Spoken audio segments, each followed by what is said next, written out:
Tipo Gama. Seria o Gama, isso. Ó, aqui a pastinha do caso do ET de Varginha tem várias A fotografias. ufologia, ela não é considerada ciência, né? Ó, esse aqui foi o desenho que ele Ah, fez da tá. criatura. Então, ele não pode ser um alfa?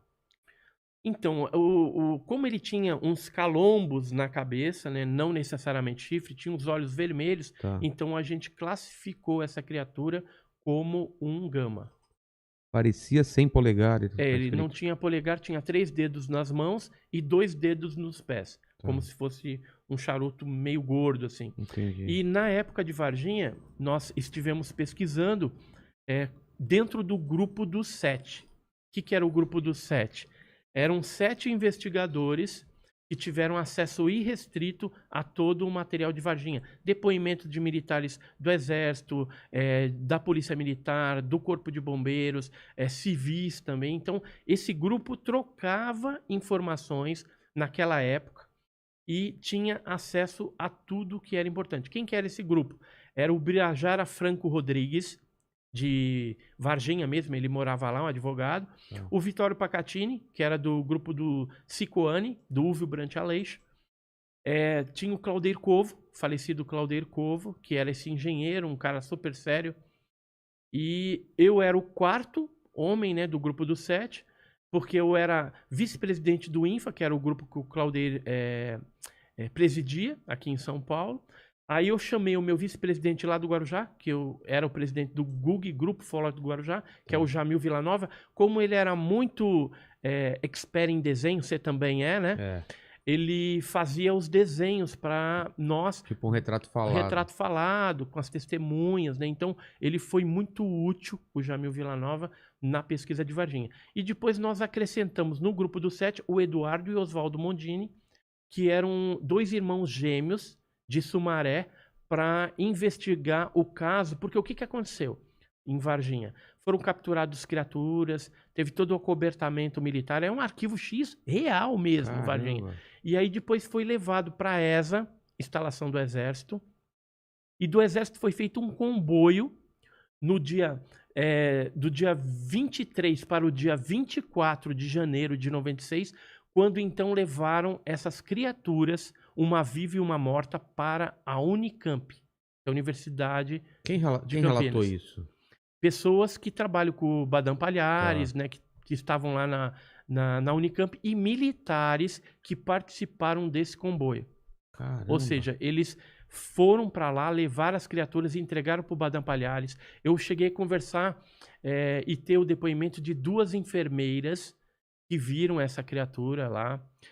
O próprio Badam chegou a dar com a língua nos dentes algumas coisas, embora ele negue, né? Todo mundo nega, né? O Exército nega, a Polícia Militar nega, o Corpo de Bombeiros, o pessoal do hospital, porque foi intimidado ali, então nega.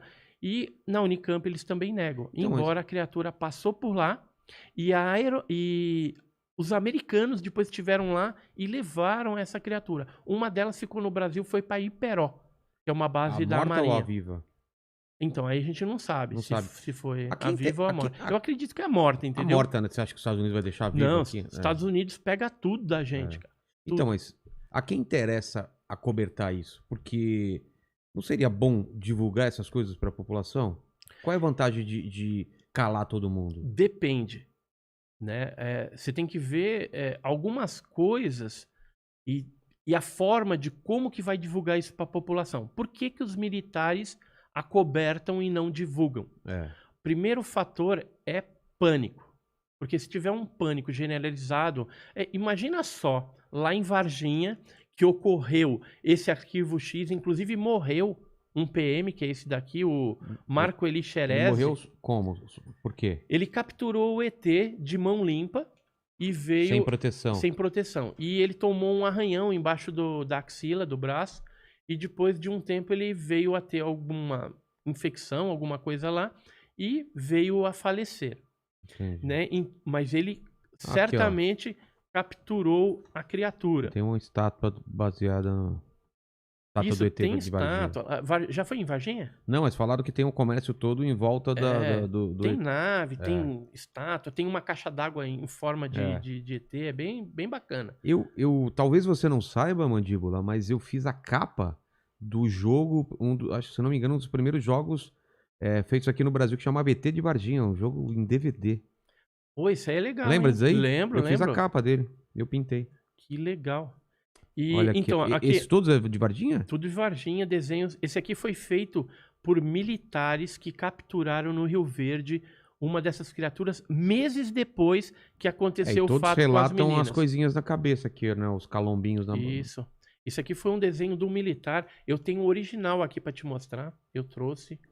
Eu falei, eu vou no programa do Inteligência, cara, não é todo dia que a gente vai lá, né? É. E falar com o Rogério Vilela Pô, é um obrigado, prazer, cara, uma honra. Aí eu trouxe a carta do militar que ele me mandou e ele fez o desenho da Caramba. criatura. Sabe o que ele fala aqui, ó? Ele diz que eu não posso me identificar por questões de represália dos meus superiores e no final de semana pensei bastante e resolvi escrever. Eu e outros colegas de farda participamos de uma operação no Rio Verde, pois avistamentos de criaturas foram reportados. Houve o fato do avistamento e captura no dia 20 de janeiro, que foi o das meninas lá, né? Mas 5 meses depois, novamente, naves e seres apareceram por aqui. Eu e mais uma equipe com o sargento fizemos uma patrulha no rio e eu vi um estranho ser com características das primeiras capturadas. Faça um desenho no papel de seda para que o prezado pesquisador tenha detalhes do bicho. Era muito feio e vimos ela saindo na margem direita e correu para o mato. Devia ter 1,60 m de altura, era marrom escura, com olhos vermelhos e chifres, né? Ele acha que era chifres. Sim. Mas era uma espécie de calombinho. E ele continua aqui. Meu colega que participou de outra patrulha no dia 4 de julho de 96 disse que viu nas águas um ser todo peludo do tronco até a cabeça. Os olhos eram vermelhos iguais. Espero ter ajudado nas pesquisas. Infelizmente não posso me identificar nesse momento, né? Porque senão sofreria aí as represálias cabíveis lá por ser da instituição do Exército, né? Não, mas de um órgão militar. Quem sabe essas paradas são superiores deles? Quem que sabe? Daí, quem que poderia ser confrontado ou falar, e aí? O que aconteceu? Quem que poderia ser? Então, na verdade, o que acontece?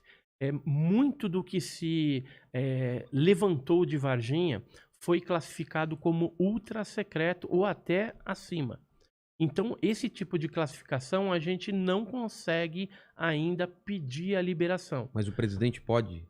Ele tem acesso a isso? O presidente sempre tem acesso a casos ufológicos. Sempre. Então vamos pedir uma coisa. Por exemplo, a Dilma, né, que era daquela época, exatamente. ela falou, eu respeito o negócio do ET de Varginha. Com certeza ela foi informada a respeito do que estava acontecendo. Agora, porque todos os presidentes... Cara, eu tenho... que ano que foi? 96? 96. Eu tenho, por exemplo, aquele caso de maio de 1986, que é a Noite Oficial dos OVNIs, e eu tenho até jornais... Por que é a Noite Oficial dos OVNIs? Vários avistamentos? Foram mais de 20 objetos voadores não identificados nos céus de São Paulo, São José dos Campos, Rio de Janeiro, e o brigadeiro Otávio Júlio Moreira Lima, da Força Aérea Brasileira, comunicou o José Sarney, o presidente, para que eles pudessem mandar aeronaves de interceptação, caça Mirage e F-5, para que interceptassem aquelas mais de 2 dezenas de OVNIs que estavam saturando os sistemas de radares, ou seja, foi detectado em 3 tipos diferentes de radares. E aí os pilotos decolaram. Eu tenho uma revista aqui que eu vou te dar, é a revista OVNI Pesquisa, então ele fala da Noite Oficial dos OVNIs, né? Então traz detalhes, esses pilotos, né? Como que foi a perseguição, e inclusive tem um fato aí bem relevante que fala a respeito de um avistamento coletivo na Escola de Especialista de Aeronáutica em Guaratinguetá, onde mais de 2.000 pessoas, ou seja, militares da escola, sargentos, né, oficiais, viram um fenômeno naquela noite de 19 de maio de 86 e houve um blackout na instalação militar. O próprio capitão me deu essa entrevista falando a respeito daquela noite. Os áudios das interceptações hoje estão no Arquivo Nacional, lá em Brasília, disponibilizados ao público. No meu canal, Enigmas e Mistérios, a gente tem também alguns áudios legendados para você entender um pouquinho mais sobre essa história. Por que é a noite oficial? Porque a aeronáutica reconheceu oficialmente o fenômeno, dando entrevistas coletivas para televisões, mídias importantes, como a TV Globo, o Fantástico, a Manchete na época, a Record, enfim.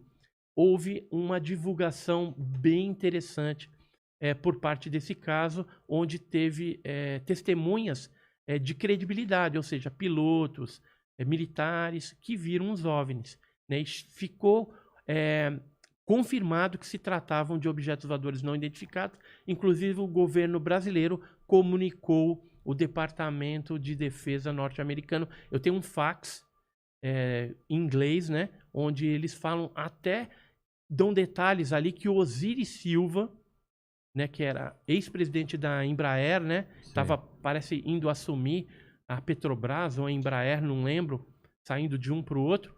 Ele, junto com o comandante Alcir, numa aeronave Xingu, observou em São José dos Campos o objeto, pediu até autorização para tentar interceptar. Foi um negócio impressionante, foi uma perseguição muito legal. Esse caso é tido como um dos principais da ufologia brasileira.